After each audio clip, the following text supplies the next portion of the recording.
இப்போ இருக்கிற இந்த எண்ணங்களும் இந்த பக்குவமும் ஒரு 20 வருஷத்துக்கு முன்னாடி உங்களுக்கு வந்திருந்தா இப்போ அந்த ஏடிக்கு எப்படி இருந்திருப்பார்? இல்லை, எனக்கு இந்த பக்குவம் ஒரு 8 மாதத்துக்கு முன்னாடி வந்திருந்தாலே நான் நல்லா இருந்திருப்பேன். 8 மாதத்துக்கு முன்னாடி. ஓகே. நான் 8 மாதத்துக்கு முன்னாடி கூட, இல்லை அதுக்கு முன்னாடி கூட நான் துருன்னு தான் இருப்பேன். ம். எல்லாத்தையும் நம்பிடுவேன். நிறையா தவறுகள் செஞ்சுருக்கேன். நிறைய தவறுகளை வெளிப்படையாக செஞ்சுருக்கேன். ம்.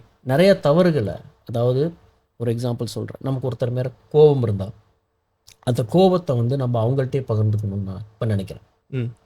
ஆனாலுமே இப்போ நம்ம 2 பேர் இருக்கோன்னா, நெருப்பு எரியாமல் புகை வராது இல்லையா? ஆமாம். இதோட எனக்கு ஒரு பெரிய எக்ஸாம்பிள் சொல்ல முடியும். ஸோ நெருப்பு எரியாமல் புகை வராது. ம். அப்போ நம்மளை சில பேர் என்ன பண்ணுவாங்கன்னா, நம்மளை பேச வச்சு பார்ப்பாங்க. ம். நம்மளை இன்னொருத்தவங்களை சொல்லி அதையே சொல்ல வச்சு பார்ப்பாங்க. நம்மளை தூண்டி விட்டு பார்ப்பாங்க. ஓகே.